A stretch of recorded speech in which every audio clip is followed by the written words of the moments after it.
Here at Paladin Stadium in Greenville, the 2023 season begins. Big expectations for the Furman Paladins after 10 victories a year ago, as the Paladins pick to win the Southern Conference, take on the Tennessee Tech Golden Eagles out of the Big South Ohio Valley Football Association on our Ingalls SoCon Game of the Week. Hi, everybody, and welcome in with Jay Sonhalter, Pete Hannity. Great expectations for this Furman team because Clay Hendricks has so many players returning from that ball club that made a run into the FCS playoffs a season ago. That's just it, a veteran presence on this team. Well, Pete, you're right. Those expectations are warranted because of the confidence he has in those returning letter winners. And this is a group that's great on the offensive line, great on the defensive line, important to be good in the trenches. You've got a star quarterback back as well. Now for Tennessee Tech, picked fourth in their conference, one of their playmakers, a veteran wide receiver, Demetrius Fleming. Well, he's the guy in the passing game they've really got to rely on this year. Fleming has track speed. He has really good hands. They just need to look for him, especially on third down and in the red zone. Over for Furman, you've got a star running back in Dominic Roberto. He has all the qualities you look for in a leading ball carrier. He's tough, he's gritty, he can get out in the pass game.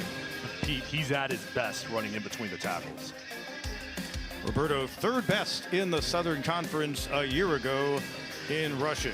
Head coaches each guiding his alma mater. The sixth season begins for Dwayne Alexander at Tennessee Tech. Ball club that was 4-7 a year ago. They had some key injuries. He is excited about what he has this year. He's added some transfers to go with a core of young players that grew a lot last year. And Clay Hendricks, a Furman alum, a lineman for this Paladin program back in the 80s and a longtime assistant. Clay Hendricks now in year number 7 at the helm of the Furman Paladins, trying to add a 15th all-time SoCon title to the Paladins record books. Our series history between the Golden Eagles out of Cookeville, Tennessee, and the Furman Paladins, brought to you by KW Beverage. It'll be the fourth meeting, but the second in the past 3 seasons. Paladins got a shutout win in Cookeville a couple of years ago. Tennessee Tech's lone victory in Greenville, the old stadium they played at downtown Serene Stadium back in 1975. As you see, some humidity. If you're anywhere in the southeast, you're feeling it as well, but we will cool down as our night continues. Paladins to kick it away. Ian Williams runs into it. It'll be a touchback, and here we go in 2023. Loss of 4 on the play, second down and 14. Nearly 400 yards a game total offense for the Golden Eagles last season. That was 4th best, and here we go. We mentioned Blackshear, and for a second straight season, the first score of the year for Furman, a pick 6. This time by Travis Blackshear, the grad student from Savannah, and the Paladins strike first.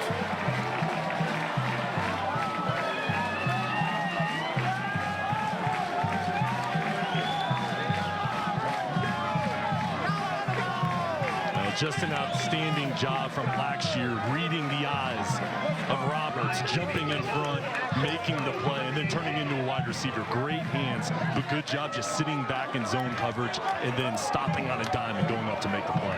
It's an active Furman defense. They get points before their offense will ever see the field. Travis Blackshear a year ago, 1 interception. He's matched that total here in the opening minutes of game number 1 on the Ingalls SoCon Game of the Week. Third-year QB, Ethan Roberts. Second time the Golden Eagles have had the ball tonight. Second down and 4. Knight hit that time. Evan DiMaggio meant business for Furman. This is an athletic group of linebackers for Furman. A nice job by DiMaggio coming up and filling this gap. This is a physical group, no hesitation at all. And Knight's a tough guy to bring down. Excellent job with his base wrapping up to make the play. And just to get out of the way right here at the top, DiMaggio, yes, he is related. The grandnephew of the Yankee Clipper. And the kind of calming drive they needed after the big play by Blackshear. Approaching the red zone of the Paladins, but another third down. They're a perfect 4 for 4. This will be third down and 6. Roberts, Clark, hit hard. Held on to the football, couldn't keep the helmet. Shy of the line needed to get by at least a couple of yards. And of course, Clark will have to exit, and we'll see their field goal unit. Evan DiMaggio once again. Clean hit, second big one. You don't want to run across the middle against these linebackers for Furman. 38-yard try for the lefty, Hayden Olson, 9 of 11 a season ago for the Golden Eagles.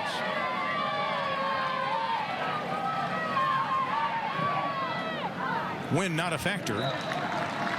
And he continues his good work. His coach specifically pointed him out in our call this week. He has confidence in his kicker. And Tennessee Tech gets on the board. First quarter here in Greenville, 7-3 Paladins. Roberto averaged nearly 6 yards a carry out of Fayetteville, North Carolina. Pressure comes, and this time he's going down. Just 15 sacks against the Paladins a year ago. There's Rickard. He was in on it. Well, the two defensive ends coming in here off the edge. Rickard and also Hudson Tucker, number 8. Those two just collapsing down. Huff had nowhere to go. The bulk of this opening quarter. We've got 2.5 to go. Here in the first period. Pressure out of the pocket. Roberts. Looks like he's got another first down. 270 pounds. They go for it on fourth down. Out of the gun. Roberts completes. Boy, what a gutsy call and a gutsy play. And the tight end, Reese Perkins, with his first catch of the year. Well, usually you'll see quarterback behind center. Here, there's a shotgun. Roberts, with pressure in his face, finds his big sophomore tight end, Perkins, running an out route. Good job boxing out the defender to make the play. Cam Brinson in the one-on-one coverage made the tackle, but not before Perkins made the grab. Quarterback draw. He found the hole. Roberts into Furman territory. Far sideline wants a penalty marker thrown. But that's not the case, and it brings us to the end of our opening quarter of play. Ethan Roberts trying to show he can be the guy behind center for Tennessee Tech. But Travis Blackshear already has been the man for Furman in a 7-3 game. Sheridan, he passed away during the summer. 69 wins in his time guiding the Paladins from 1978 to 85. 6 Southern Conference crowns. And of course, he took Furman within 2 points of a national title in his final game at the helm in 1985. You see the helmet decal on both the standard white helmet and on their silver helmets. They'll wear that this year to honor Dick Sheridan, who arrived here with Art Baker as an assistant coach beginning in 1973. And Jay, I thought Clay Hendricks said it best when talking about him this week. Everything he did was about a commitment to excellence. And Dick Sheridan also served for part of his tenure here as the athletic director as well. A special man, and his legacy is carried through with so many people, and everybody talks highly of Dick Sheridan. And a fumble on the first snap of the second quarter, and the Furman Paladins, a turnover machine a year ago, have their second of the night. Emmanuel Adebayo falling on it, and this looked just like error by Tennessee Tech as they tried to hand to Hunter Barnhart, their tight end. There's a knack for it, and this defense knows where to be in perfect position, and when your opponent makes a mistake, you've got to be able to capitalize on it, make the play, and good job regaining possession. I told you the Paladins led the nation in FCS a year ago with, well, the number that Adebayo wears, 29 forced turnovers. Just like that, Furman gets the ball back. They've had it just once tonight. Their score coming on the first turnover of the night, a 43-yard pick six by Travis Blackshear, but downhill running for Dominic Roberto. Third down and 9. Huff in stride. Luke Shiflett, reliable receiver for this Furman team in the SoCon inside of the opponent's 20 last year. Huff deflected, intercepted. It'll be returned. One of the newcomers in the secondary for Tennessee Tech, Tim Koutras, a Liberty transfer. There is a penalty marker down. But it looks like the Golden Eagles have forced the first turnover of the game by the Paladins. And watch 55, Daniel Rickert, the defensive end, back up here. He bats it down, tips it, allows the ball to shoot up in the air, and then you make the interception. Great job playing team defense and showing a different look with the zone blitz. Rickert already tonight, his presence felt. He missed their final 8 games a season ago. He's been in a sack, got that deflection. Penalty marker may have been thrown in the return on that play, or a 4-yard gain. Pressure comes, looks like a screen, and that one's intercepted, falling to the ground. And the Paladins force their third turnover of the night. Xavier Stevens comes up with a pick. Well, this is a screen play, and here comes the pressure off the edge. Nice job by Jack Barton. And then here's Stevens kind of falling back as he read the screen. This team defense, these guys are at the right place, the right time. And look at the smarts of Stevens. Number 40, they're just falling back. He knew what was coming, and he makes the play to set up his offense. Roberto, the lone back, Huff under center this time. Little flip. Dean, room, touchdown. Kendall Dean, known for his grabs, 44 of them a year ago. That time, little pitch to him, and the Paladins offense gets in the end zone for the first time in 23. Well, I love this play call. When you see a defense that's very aggressive, that's flowing to the football, what do you call it? Misdirection. You fake over towards the right, and bring the ball to the left. Watch the defense flow over here on this ball fake, and then go into the other side. Dean, it's just a foot race, and he's going to win it every time. Junior out of Bradenton, Florida. Averaged about 40 yards a kick a year ago. This is a good one. Harris looking to return. Steps away from a would-be tackler. And finally knocked out of bounds. Hunter Barnhart on the stop, but not before Harris gets it out. Beyond midfield, Paladins will go to work in Tennessee Tech territory.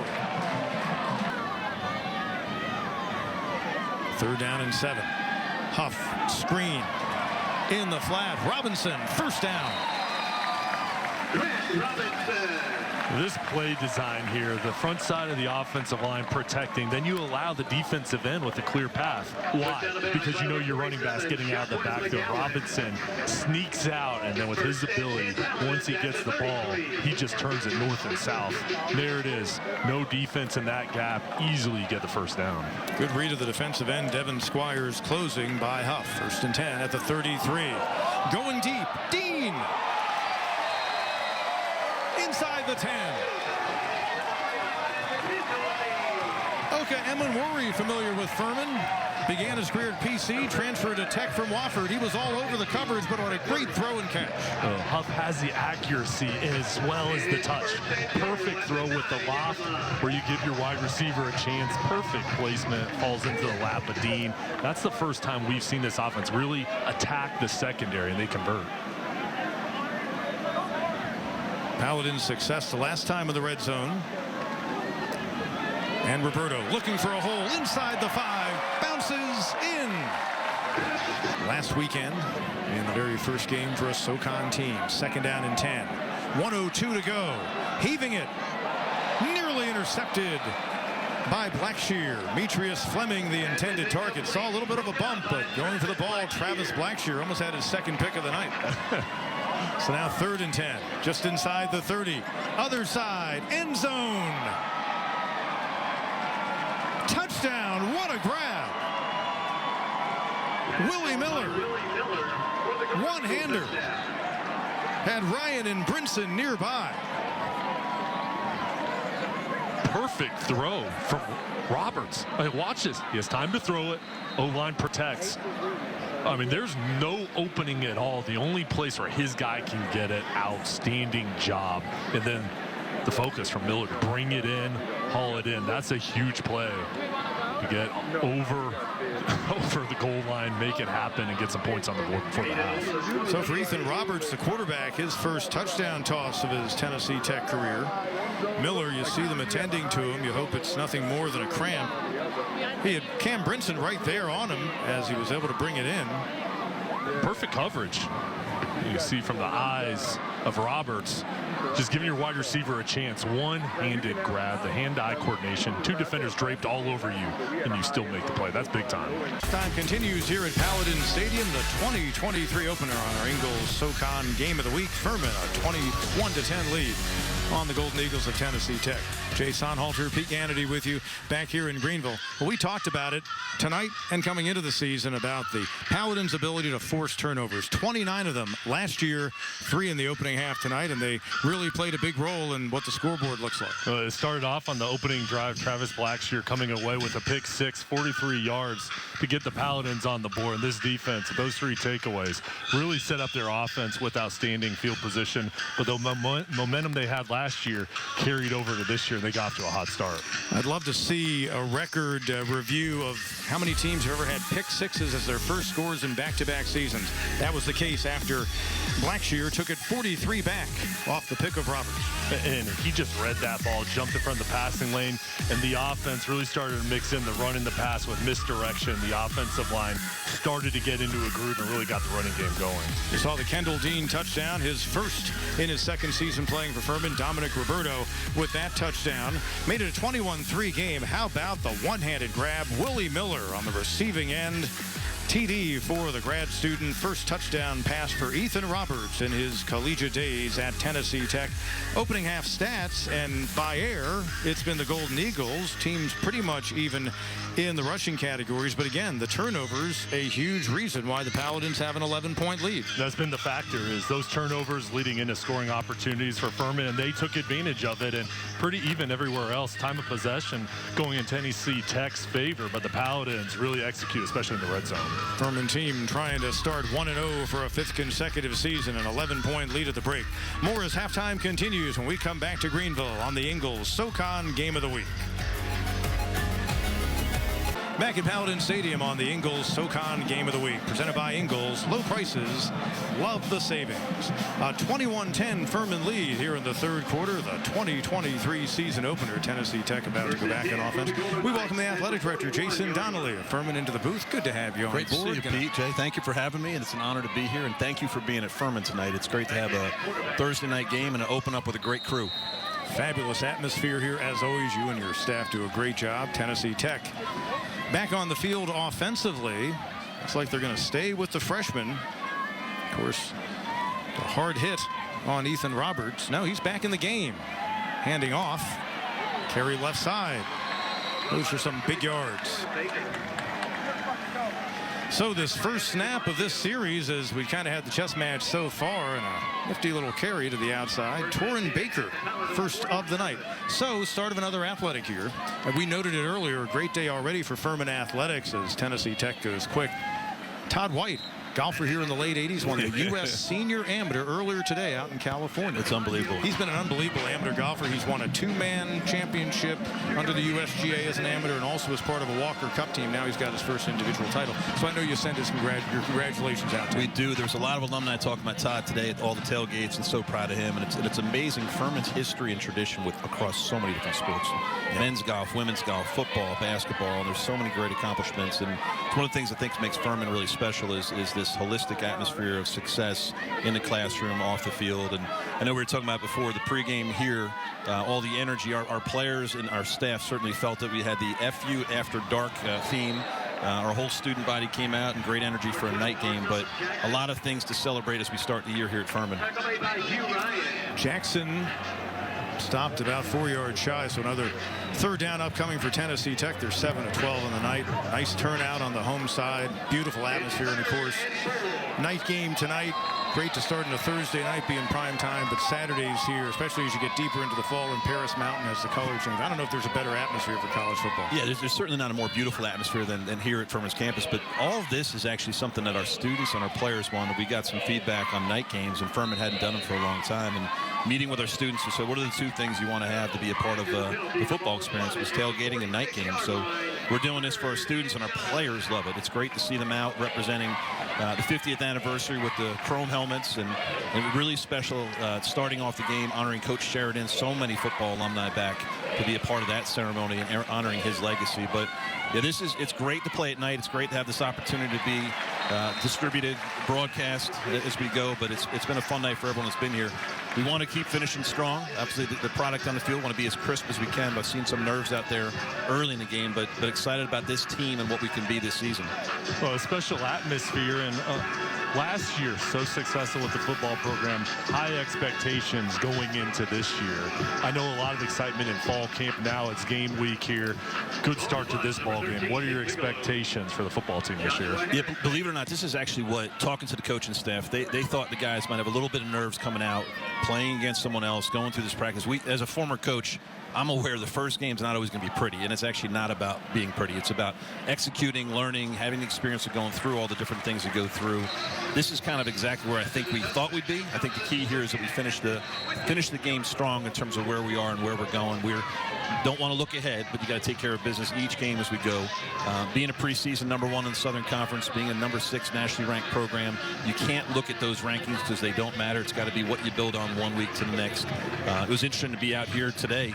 Last time we competed on this field was our Elon win when we won in an FCS playoff game, and we went to a shootout down in Texas and lost in the next round. But we're very confident in this coaching staff. We're very confident in the depth of this team.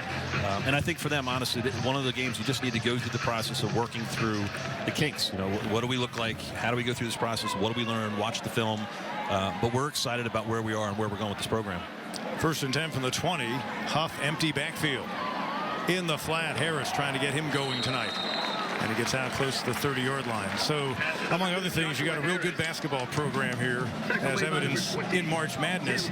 And you've been in the process of raising money for an overhaul of Timmons Arena, which is a little bit over 20 years old. We've got some visuals of that. We'll show them maybe after this next snap. But exciting things on the horizon from a physical standpoint. You've already, Shiflett makes the catch for the first down. You've already done some enhancements in there. But these are the plans you've got on your website of what the next big phase looks like in your arena. Yeah, we're really excited about this. I mean, anytime you have a football program of this caliber and a basketball program as successful as our program was, the work that Bob Ritchie and the team's done and the win over Virginia last year in the NCAA tournament, this is a vision that's coming to life. I know Pete and I have talked about this a number of times, but we're planning to finish our fundraising this year, and we will be playing one more year in Timmons Arena, and the following year we'll have a renovation, and 2 years from now we'll have a redone arena that'll fit the standard that Furman has. But you see the pictures on the screen, and it's beautiful. Great work by our architects, great work by our design team, but a great commitment from our donors to make this a reality. And once we get through this, you start focusing on other projects. You start thinking about what more could you do with your football program, what more could you do with your other sports. But those are some of the necessary things you need to do to sustain excellence at the highest possible level. After we saw the Huff scramble, here's Roberto. Another 3rd down upcoming. When you and I spoke in a similar setting on a telecast in 2019, you talked about playing some games in downtown Greenville. You've done a number of those, and boy, the electricity we've seen in those events for both the men's games you play there and also the women's games. Yeah, we are blessed with the city of Greenville, and it is such an opportunity for us, for all of our sports, but particularly with basketball, the opportunity to play downtown. And the games that we've had down there, and particularly ones with Wofford, where they've been sold out in terms of our expectations, highest attendance that we've had, great finishes at the buzzer. We've had several buzzer beaters, and students storming the court is a part of our strategy as well. So as much as we make the investment on campus, we still intend to play downtown, and in fact 2 seasons from now we'll be playing the majority of our games downtown in Greenville. And we think that's really good for Furman. We think it's really good for our Greenville market in terms of the fan base and everything that's here. And it's a different level. It's FCS and it's mid-major, but we want to be the best in those spaces in terms of how we represent Furman and what we're doing in Greenville. And again, playing a bulk of games downtown because that's when the arena will be undergoing the change. Yeah. And the only thing we need help with is we can't get anybody to play us. And it's we would love to have some of these bigger programs come in, but based on the success of the basketball program, it's hard to get those games because teams don't want anything to do with the Paladins. They've knocked off some giants and beaten Louisville and beaten Villanova and having all these great wins. It scares other teams from coming around, and that's just a part of the process of building a program. Scramble for the ball, but they're going to say Jackson was down. Well, Jason, thank you so much for stopping by. I really wanted to talk to you tonight about the basketball plan. Jason Donnelly, athletic director at Furman, sitting on quite the program right now. We come back here in Greenville after this. Williams missed from 57 yards to close out the second quarter. Much more reasonable distance for a guy with a big foot, and it's good. 31-yarder. First points in the second half for either team. The Paladins extend their lead to 14 with 3:55 to go in quarter number 3. As the Paladins opening here tonight at home, and they will remain in the Palmetto State for their next game. A trek down to the capital city. Shane Beamer and the South Carolina Gamecocks await. Told you last season they weren't hesitant. They were 18 of 29 on 4th down tries. Underneath, they shovel to the tight end, and he stopped shy. For the Paladins team, they converted moments ago. Robinson, open hole, room to run. Finally taken down near the 5. Big return to their defensive front. Another 3rd down for Huff and the Paladins. Here comes pressure. Being chased, leaps a defender. That got him the first down. A year ago, the Paladins were 44%. That was third best in the league. Huff going deep. Ferguson reels it in. Better with Pepsi. Furman Paladins had their place in March Madness. What a run it was for Furman in the opening game against a recent national champion, Virginia Cavaliers. The late steal by Garrett Heen, and then the winning jumper by J.P. Pegues as the Paladins knocked off the Virginia Cavaliers. One shining moment for Bob Ritchie's team in the program's first NCAA tourney game since 1980. The team's first win since the mid-70s in the big dance. And yeah, Bob Ritchie was dancing as Furman got the SoCon another NCAA tourney winner. Jason Donnelly, the athletic director, joined us in the third quarter talking about all the excitement around Furman athletics, with basketball a very big part of it. The arena project coming up. Little shovel pass underneath. And that'll get him the first down inside the 5. Third and goal. Roberto looking for room.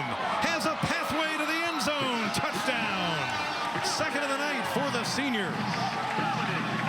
And Roberto was hungry for the touchdown. This is a run where you could just tell as soon as he gets the ball, he's not going to be denied. The offensive line setting the edge, getting to push up front. Once Roberto gets to the second level, game's over. He's going to fall forward, easily gets in the end zone, and that touchdown was huge to capitalize and stretch out this lead. Roberts intercepted. 5th turnover of the game. And room to run. And what do you know? Big night continues. Dan Skiana. Another pick 6 for the Paladins, their second of the game.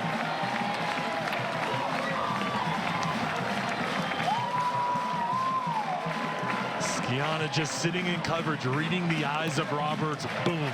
Jumps in front of the wide receiver. Outstanding recognition. Look at the linebacker showing off his agility, taking it to the house. This defense is so strong at all 3 levels. D-line, linebacker, secondary.